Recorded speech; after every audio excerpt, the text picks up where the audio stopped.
Good evening. The sun has set and the Chicago nights come alive. It's time for mystery, intrigue, and just a bit of strangeness as Hexaco Motor Oils presents the Hexaco Mystery Radio Hour, sponsored by Hexaco. I'm Silver Sterling, and join me as we bring you tales from these dark streets and darker alleys in Gunn for Hire. Affairs of the heart are a wonderful thing. Of course, that is if you want to call all the affection that's never returned from the one you love because they love someone else wonderful. At that point, affairs of the heart become more like affairs of the hurt.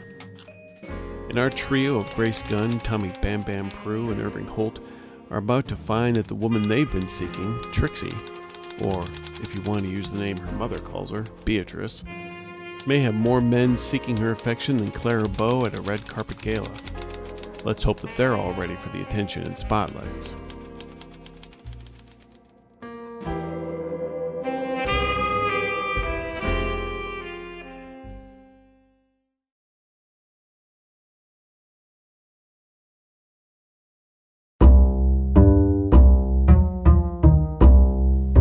You know, growing up, my mother always told me that the best way to win a woman's heart was to always treat her with respect. Be there when she needed you to be, and help out when you could. Now, I don't want to be disrespectful toward my mother, God rest her soul, but quite frankly, all that advice has gotten me is nothing but a baker's dozen of cracks in my heart. It all comes out of the gate like gangbusters. We hit the bricks a few times, have a good swing or two, and then, well, that's usually when all that sweet turns to sour. And it's always the same old tune. Oh, Stanley, you're fun and all, but I don't think I could see us being together forever. Dobie, my buddy, thinks I'm the problem. Says I go for the wrong sort of girl. Says I like to choose the wounded doves. Those girls that don't always work the respectable sort of jobs. Of course, I tell him, hey, in these times, any work that puts a sawbuck in your hand is good work. Dobie likes to point out that I come from one side of the tracks, and most of these girls are from a different side. A side I don't understand, and a side that brings nothing but pain to fellas like me. I don't know, maybe he's right. Like the dame I'm chasing now, Beatrice. Now there's a name that sounds like it's from my side of those tracks, but where she works, most everyone knows her as Trixie.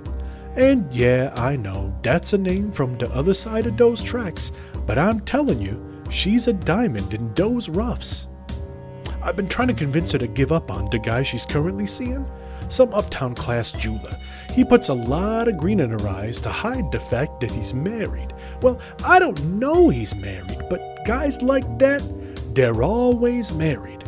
I try to tell Beatrice that maybe she should settle down with someone who'll treat her right, you know? Someone who'll work hard so she doesn't have to work in those clubs.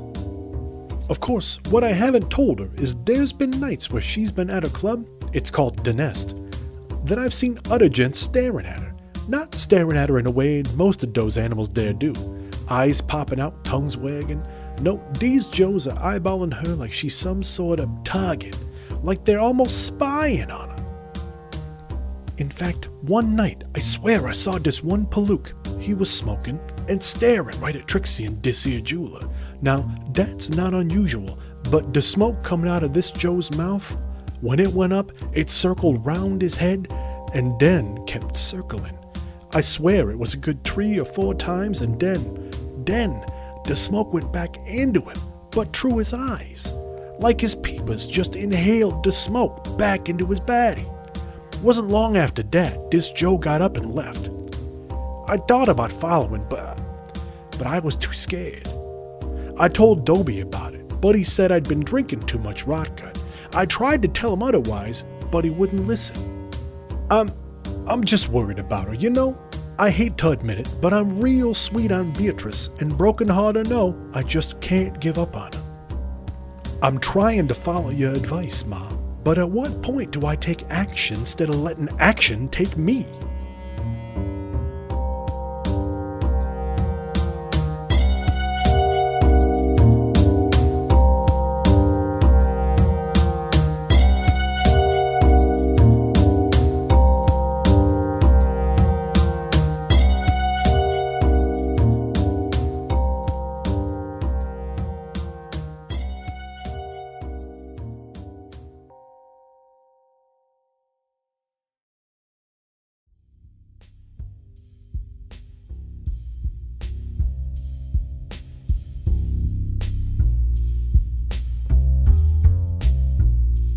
The three of you rendezvous at the bar, and bald-headed guy behind there. He's got the barrel chest sort of thing, and he says, he looks at you, Bam Bam. You're here to take care of him? Her, but him, yeah. All right. Look, I don't know who the guy is that's with her, but she's been coming in here kind of regular the last couple weeks or so. Maybe you're here with her boyfriend, or here for her boyfriend? I'm muscle for these two, to be perfectly honest. All right. Look, it's just like he told you, we don't want any trouble. So if you want to get them out of here nice and safe, that's fine. I don't owe them nothing. I just do them a favor. She looked a little upset. It's been a rough night for her, I'm sure. I'm going to guess that you know the answer to that one. I don't. She was kind of tight-lipped about it all. All right. And he goes and pulls the curtain aside, and it's maybe about a 4-foot gap, and then there's a half-open door. There you go. I'll open the door so that it's all the way and motion for Grace and Irving to head on in. Ladies first. Try to announce myself just a little bit in case something's going on that I really don't want to see. It's kind of, hello? Everybody decent? Anybody indecent? No, we're in here. The latter make it the former. No, we're in here. We're okay. Who's there? Once Grace and Irving have gone in, Tommy's going to pull the curtain himself and close the door back so it's just cracked. You walk in the room, and it looks like it's kind of just almost like a little private side room. There's a table, a few chairs, a bench or two, and a couple of shelves. Light hangs from the ceiling, kind of casts a little harsh shadow, some harsh shadows around here. And you see someone who does match the description of Trixie, and she's seated against on the bench, or back against a wall, and it looks like you can tell, Grace, for sure that she's done her best to get rid of smeared makeup around her eyes, but there's a lot of telltale signs that she hasn't devoted much attention to that.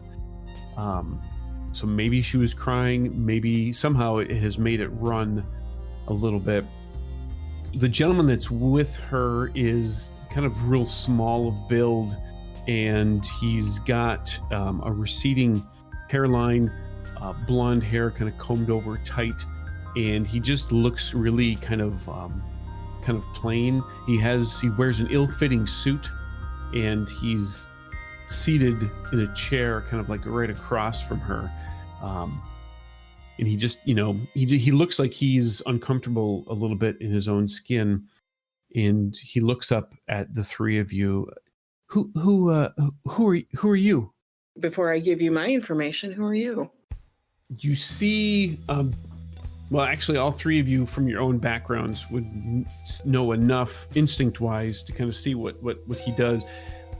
One of his left hand kind of goes not so casually towards one of his a pocket in his suit, and he just kind of holds up his right hand. He's like, look, she doesn't want any trouble. She's had a real bad night, and Who are you? my name's Stanley. Is he now? Can I make a check to see if he's blatantly lying? He doesn't appear to be lying. He does appear to be nervous, because Bam Bam's looking really threatening. Stanley, here's the deal. We've been looking for Beatrice, right? You see her eyes flick up towards you at that, and he looks at it from her to you. Irving is going to keep his hands in front of him with this cane in one hand, just so he knows he's not reaching for anything. We're not here to cause trouble. We're here to help. And you all notice at that point, Trixie, she looks up at the three of you for that. Stanley says, "Okay, but you're not the cops." Right. And glad you should be of that. You hear Beatrice just kind of go, I just want to get out of town. I just want to get out of town. Beatrice, where were you earlier tonight? She shudders a little bit at that, and she pulls the trench coat that she's wearing a little tighter. I was out. Where?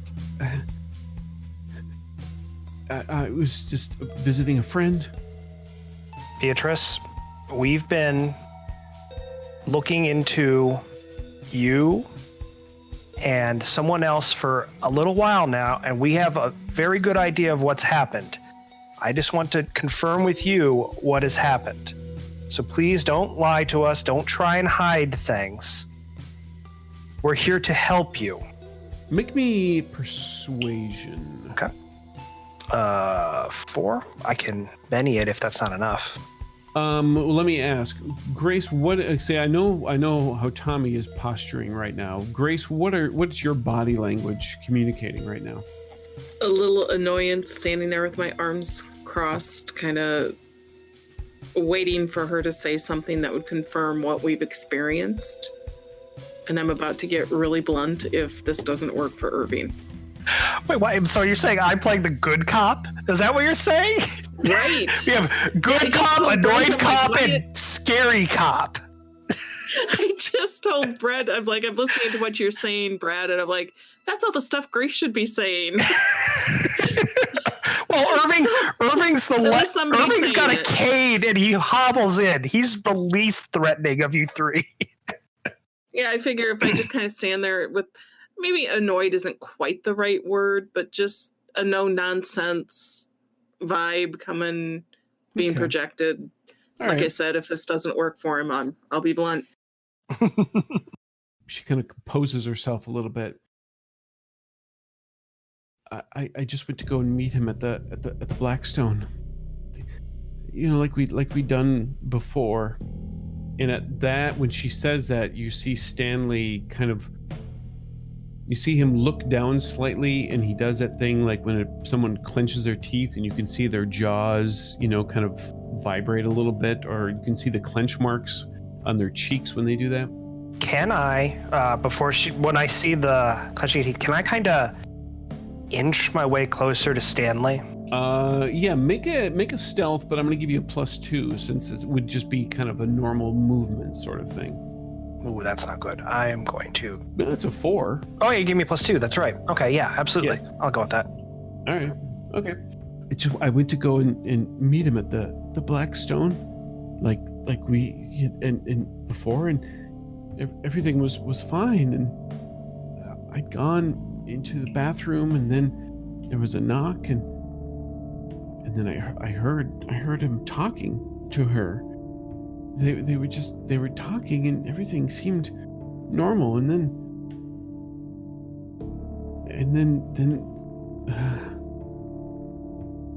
who was he talking to? It was his wife. Okay.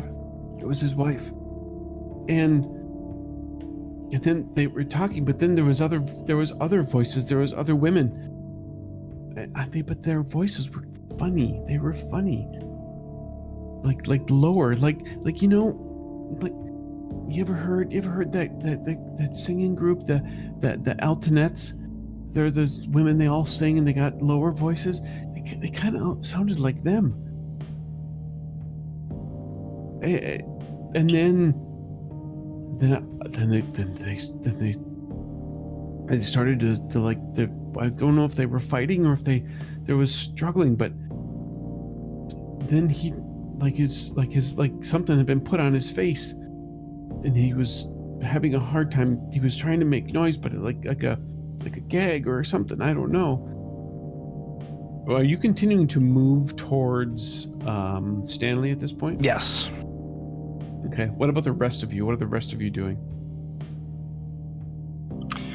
Tommy is keeping his ear to the cracked door and an ear towards the conversation, standing by the door so that if he hears a commotion outside, he can peek out or close it to prevent entrance, and he doesn't want any of these two making a break for it, so he's also watching for that. Is there another way out of the room? There is not. Okay. Grace? Going towards Beatrice. Can I get close enough to like put my hand on her shoulder to kind of give her support to get her through whatever she's, the story she's telling? You absolutely can. Make me a spirit roll.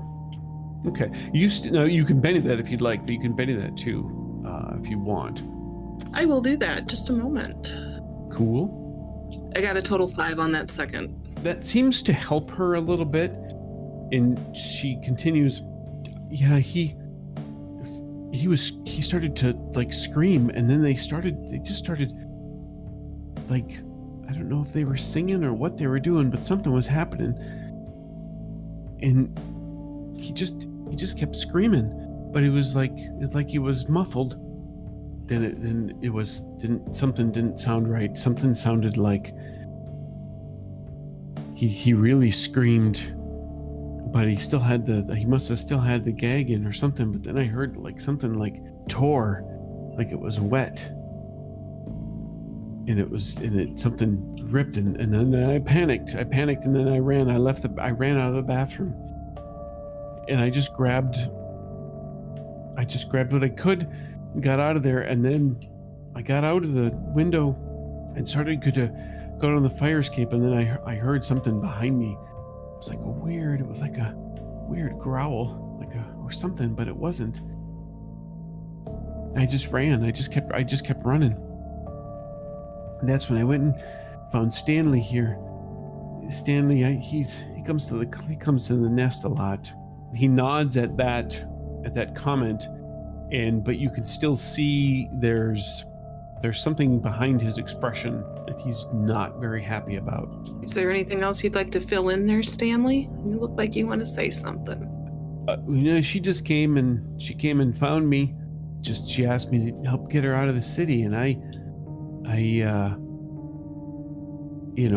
care about her. I care about her a lot, and so I said, yeah, okay. And I figured she had said to come to the bellyache because they had kind of put some stuff here, and she was just I just had gotten her here to help her, kind of calm down a little bit. And he points over, get her a couple of drinks just to kind of calm her nerves, and then get her stuff. And I was gonna, help her get out of town. And how were you going to do that? I was just gonna put her in my car, and we were just gonna drive, just to get out. And I hadn't really picked a spot yet. I got some relatives in Indiana, but I don't know. Irving's gonna take a measure of the man and see how much he's done interviews before. He says this thing. Does it look like he's, especially when he talks about that he cares for her, does it look like he's telling the truth? That's what I'm going for here. I would say that'd be notice. I don't think there's any skill that allows you to assess someone. And while you're making a notice check, Bam Bam, why don't you make me a notice check? Oh, well.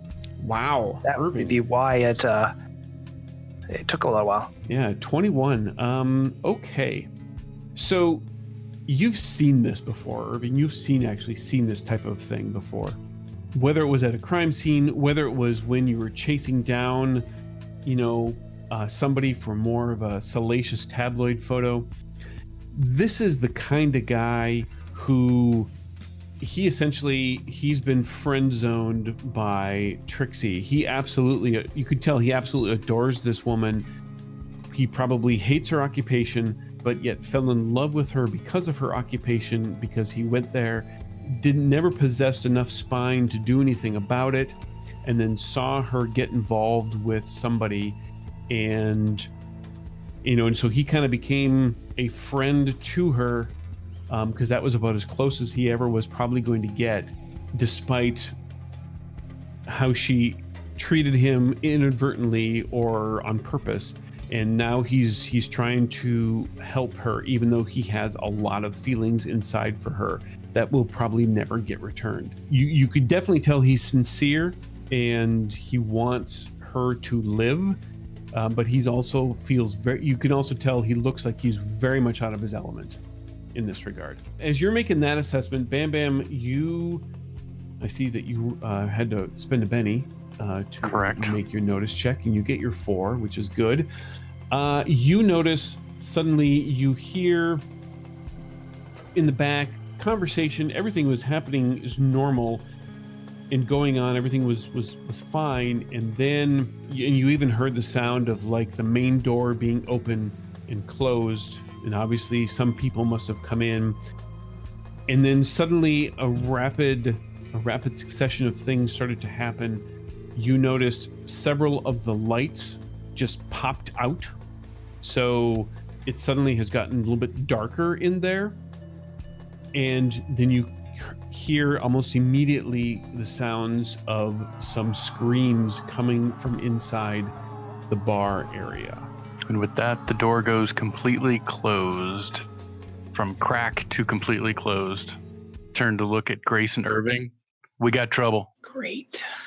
Stanley stands up as soon as you see that, and you see him fumble in his suit coat pocket, and he pulls out a pistol. I'm going to put a hand on his arm with the pistol and say, have you ever used that before? He looks at you, and your 21 carries over, and he puts on a brave face, and he's like, yeah.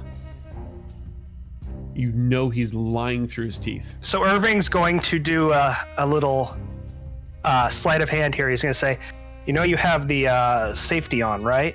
And when he goes to, fumble with the safety, Irving's just going to easily pull it out of his hand. Just, I can make a roll. He's just going to he kind of lifts it up, fumbles with it, and Irving's just going to use his distraction to just pluck it out of his hand. You don't have any skills that allow for sleight of hand, do you? Or I think stealth covers sleight of hand now, unless... Oh, no, thievery. Thievery covers sleight of hand. Yes, and you do have thievery, right? I do have thievery, yes. All right, so let's do a thievery check then, and it's going to be versus his athletics. Can I make a test beforehand about his saying check the safety to make him distracted? Absolutely, that would, yeah. So the test, that would be probably your persuasion versus his smarts, I believe? I think that's what it is, yeah. Oh, that's not going. He only got a 2 as well, so you don't get the bonus, but you still can make your thievery check. No, I'm going to Benny it. Benny it? Yeah. Nice. And I was, because I'm pretty sure I can get higher than a 2 with a D6. There we go. Yes, you can. All right, you are successful. So he is distracted. Okay, I got a 0. You got a 4. So yeah, you say the comment. He turns the gun essentially almost towards you as he's looking for the safety, and your hands just flash in there, and you just pop it right out of his hands, and he just looks up at you like, what? Listen. The last thing I need is someone who's never shot before shooting me in the back when something's happening. So, why don't I take care of this and you keep her safe and hidden in the corner, okay? Out of sight as best you can. Oh, okay.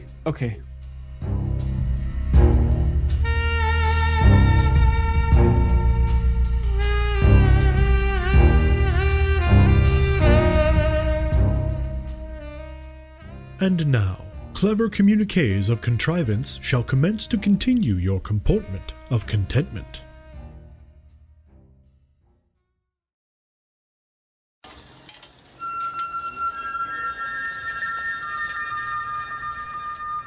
Your life, your routine, it may be familiar, it may be safe, but for life to be truly lived, it needs a bit of something more.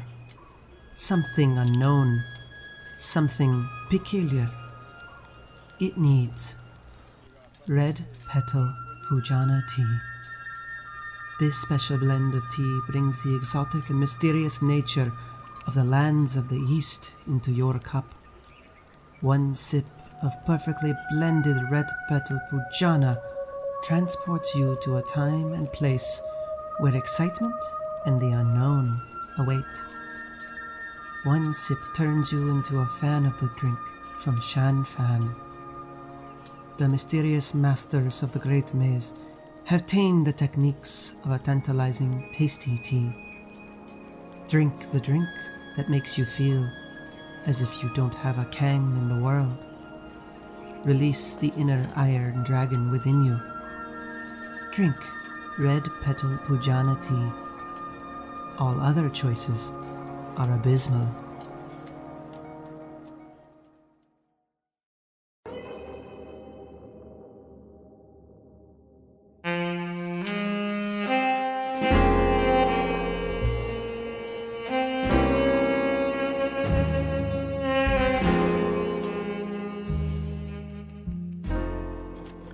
If December is supposed to be chilly in the Windy City, it's beginning to look like someone didn't get the memo. I got a feeling things are going to get real hot for our crew, but we'll have to wait and see. Because that's enough for now, so shake a leg till next time. But just so we're clear, the part of Grace Gunn was played by Joe Rich, Irving Holt is played by Brad Smith, Tommy Bam Bam Prue is played by Brent Rich, and the boss in charge of this clip joint is Chris Hussey. Special thanks to Michael Waldschlager and Gaurav Gulati for lending their golden chords to this episode. I'm E.I. Wick, and remember, taking a wooden nickel is less trouble than a ghost rock dime. Hexaco Motor Oils thanks you once again for listening to the Hexaco Mystery Radio Hour, sponsored by Hexaco. This game references the Savage Worlds game system, available from Pinnacle Entertainment Group at peginc.com. It is unofficial media content permitted under the Media Network Content Agreement. This content is not managed, approved, or endorsed by Pinnacle Entertainment Group.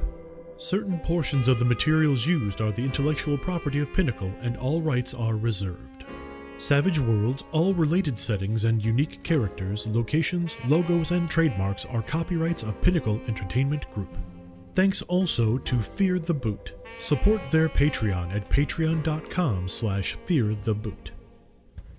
Bring a little light to our dark shadows by leaving a 5-star review on the podcatcher of your choice. When doing so, please search for Fear the Boot Actual Play. If you listen on YouTube, please like and comment. Of course, telling a friend is the best way to help the show. Not only is it the right thing to do, it's the Hexaco way. Hexaco reminds you to help keep your car running like magic and always use great Hexaco products. I'm Silver Sterling, and until next time, remember to keep one eye on the shadows.